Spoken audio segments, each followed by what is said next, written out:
is Pamela Stewart. I'm a historian and a senior lecturer in the College of Integrative Sciences and Arts. That's our most recent incarnation, so you know how that goes at ASU. And I've been in this unit since 2008, but I've been at ASU since 2002, initially in the Honors College, then the History Department, and then here.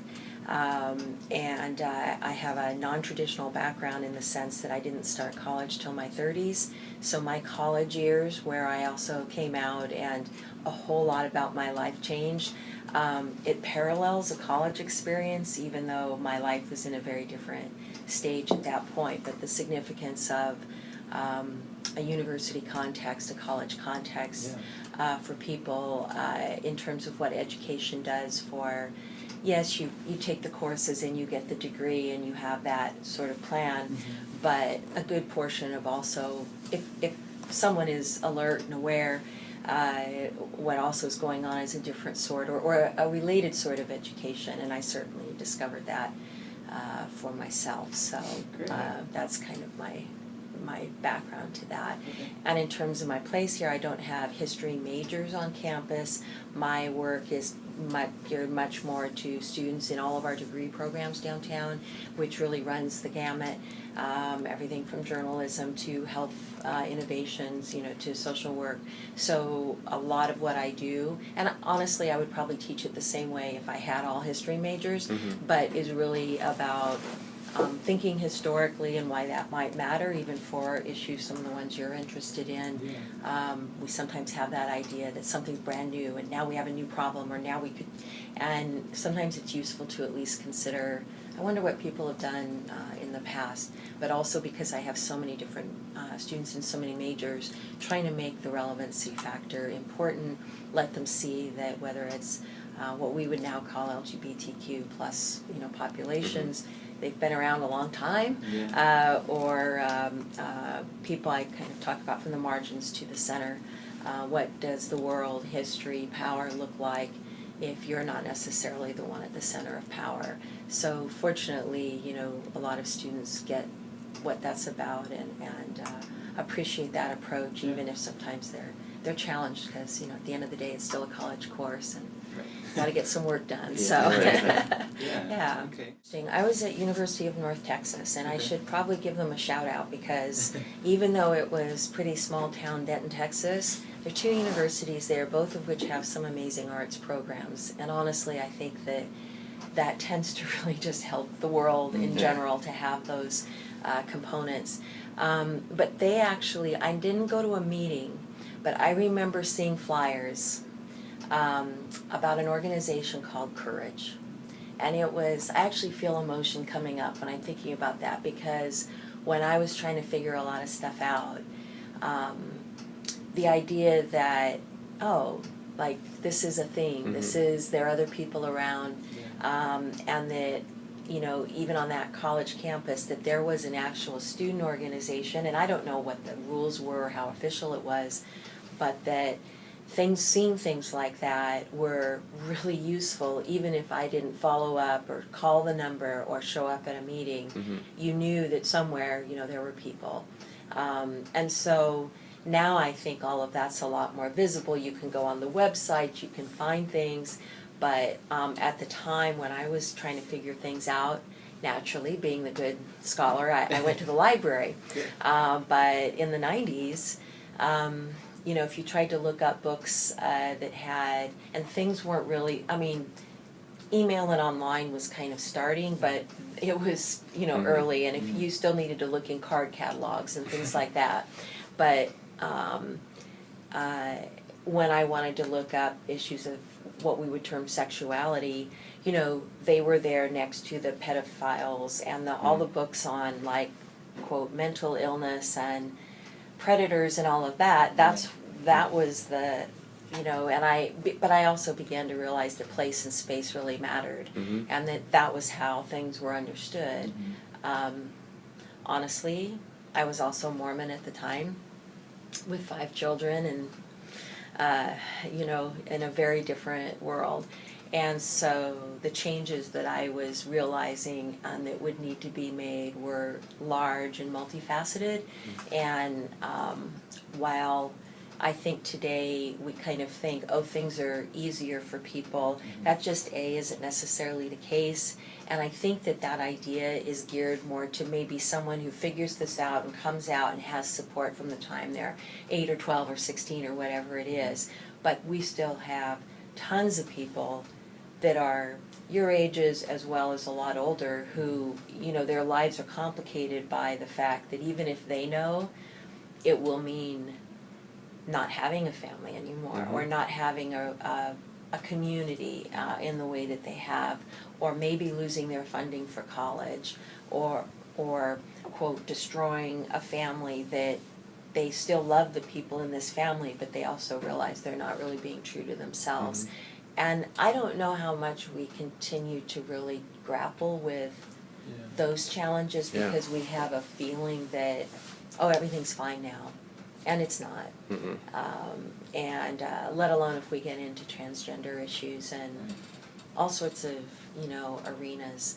So yes, things are a lot better. The fact you can do a thesis on this and, you know, it ends up filed somewhere, or you have a website, all of these things mean a lot.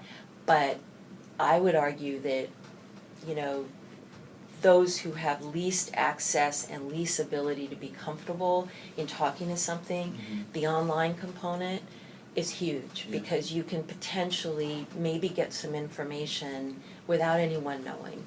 And kind of like me seeing those flyers for courage, you at least know you're not alone, even if you can't yet figure out how you're going to get to wherever it is you sort of visualize you can get to.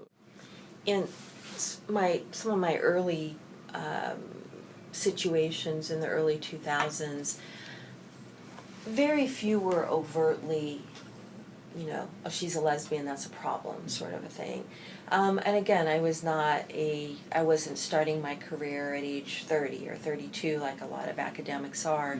So sometimes it's hard to tell how much was sexuality, how much was age, how much was I did things differently, or I asked questions that maybe others didn't ask about what we might broadly term inclusion. And that had to do with course content as well as what we really mean by diversity, whether it's in an honors college or at ASU or whatever. So I think at times I didn't initially see it as a personal, like that there was a problem and that it was actually me that was being marginalized out. But after a while you begin to realize maybe there's no other real answer as to why certain things happen. So again, I think it's, and I would argue a lot of this is due to students in terms of if students are the drivers. I know a lot of people in the upper echelons can have their hands on things, and sometimes that frustrates students for sure. But the reality is that if students want to do something and they can make the argument, and especially if you can make the argument using the language that is important to ASU, you're likely to have a lot of success.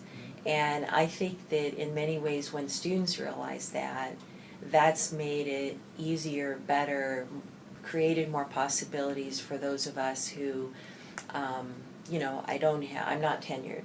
So technically, I don't have a safety net in that way. But I think that there are those aspects that, you know, like it's not okay to write crap on someone's whiteboard in the dorms, you know, like, and I mean, this has just been even in recent years and probably this year, it's not okay, and that if I realize a lot of things don't end up really visible, and that has its advantages reputation-wise, but I also realize it can make it look like everything's cool. And so I see myself as an advocate for students, even if I can't always fix something. It's useful, I think, if you have people you know you can tell about stuff, and then when I'm in a meeting and people are like, you know, well, yeah, everything's great in this way and that way, it's like, well, actually, a student was just telling me that. And I think that the usefulness of students being able to create some changes, see a need as you are, and trying to fill it, brings more visibility to the realities. And I think those issues are linked to race, ethnicity, sexuality, even the status of women. ASU is actually, it's one of the few larger universities that has percentage-wise significantly fewer women than men. And I'm not quite sure what that's about, but it's for most, it's more women in the 55 to 58 range. And not because men have actually stopped going to college, but just a lot more women are. And ASU stats don't seem to match that. So just things like that where, you know, like, well, what does this really mean? And maybe it means nothing, but I think asking the questions matters. I think that it's one thing to get a law changed or a moment changes something, but I think we've all seen of late, if we weren't aware of it, that doesn't, I try and help students of whatever age understand that things aren't linear in the way we kind of think and talk about them. So the fact that, you know, you have a civil rights or Title IX, or you have DACA, you know, you have someone who does that, puts that in place, that does not mean those things just naturally have a life of their own. As Martin Luther King said, time is neutral. So what actually changes things and then continues to make sure they stay changed, or even in the process of changing things, you sometimes realize, oh wait, we thought this would take care of this. Now that we're here, we actually realize we're also going to have to do A, B, and C. So sometimes actually creating a bit of change is what allows you to see that there's a lot more work than you thought still to go. So I think that idea that you have to still stay not only vigilant, but realize we're not there yet, and that the pushback can be even stronger than you ever imagined it could be, is something that history allows us to see whether we're, and I put a lot of these issues in civil rights writ broadly. Not, I know we end up using that term a lot for the particulars of African American civil rights, and understandably, but I think that that idea, that the example I use is we think of things like, what do we mean by equality? What do we mean by liberty? What do we mean by societal order? And I set each of those terms on a triangle, like it points on a triangle, and realize that, at least since the 1800s, but in our Constitution and otherwise, to some degree we're trying to balance that. How do you keep societal order? What do we mean by freedom? What do we mean by equality? And you know, and how do you keep that little three-legged, you know, pedestal balance? And it's really hard, and also we don't all mean the same things by those terms. So that is a component, I think, that is then linked to, if we use terms like human being or human rights, citizens, persons, people, we actually, the history of those terms is very much more specific. We don't mean, even like the four of us in this room, historically what it meant to be a person, you know, could distinctly depend on the color of your skin, your legal category as a slave, your status as a citizen. You know, you have the Supreme Court ruling in the late 19th century that, well, yes, women are citizens, but it's a privilege to vote, and therefore no, women don't have the right to vote. Like, what?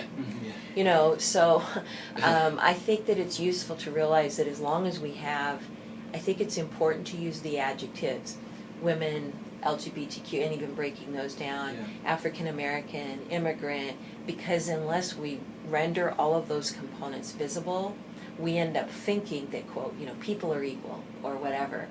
But I don't think that's the goal. I think the goal is to end up where maybe we can look around the world and we're seeing citizens or, quote, Americans, or even broader than that, humans and people, without all of the particulars of you know, the adjectives that get linked to that.